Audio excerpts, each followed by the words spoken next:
பண்ணி வச்சிருக்க, சாப்பிட்டு பார்த்தாதாம்மா தெரியும். சரி சாப்பிடுவோம். எவ்வளோ பொங்கல். அடுத்தது ஒரு குழம்பு ஒன்று பண்ணியிருக்காங்க, இதுவும் பார்த்துருவோம். எல்லாமே நம்மளுக்கு தான் இன்றைக்கி ரிஸ்க் தான் நினைக்கிறேன். இன்றைக்கி லீவ் விட்டாலும் இன்றைக்கி வீட்டில் கொஞ்சம் ரிஸ்க் எடுக்கலாம்னு பிளான் பண்ணியிருக்கலாம். இந்த குழம்புல வந்து முருங்கைக்காய் இருக்குது பார்த்தா தெரியுது, அப்புறம் உருளைக்கிழங்கு இருக்குது, ஆனியன் இருக்குது, டொமேட்டோ இருக்குது, எல்லாம் சேர்த்து ஒரு சூப்பரான ஒரு குழம்பு பண்ணியிருக்காங்க. கொஞ்சம் டேஸ்ட் பண்ணி பார்த்தேங்க, அதோட உண்மையாக சொல்லலாம் டேஸ்ட்டில் டீசெண்டாக தான் இருந்தது. கொஞ்சம் சாப்பிட்டு போட்டு சாப்பிட்டு பார்ப்போம். அடுத்தது வந்து இப்போ என்ன ரெடி ஆகிட்டுன்னு பார்க்கலாம். இங்கே வந்து வடைக்கான விஷயங்கள் ரெடி ஆகிட்டுருக்கு. அடுத்தது இது என்ன பொரியல் மேலே? பூசணிக்காய் பொரியல். இது வந்து பூசணிக்காய் பொரியல்லாம் பொங்கல் வந்து தான் சாப்பிடணும்னு நினைக்கிறேன். அதுக்கு முன்னாடி அவங்க சாப்பாடு செய்ய மாட்டாங்க.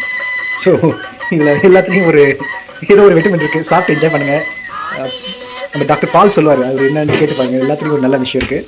அதனால் இந்த நல்ல ஒரு வைட்டமின் நிறைந்த உணவை இன்றைக்கி நம்ம சாப்பிட்டு பார்ப்போம்.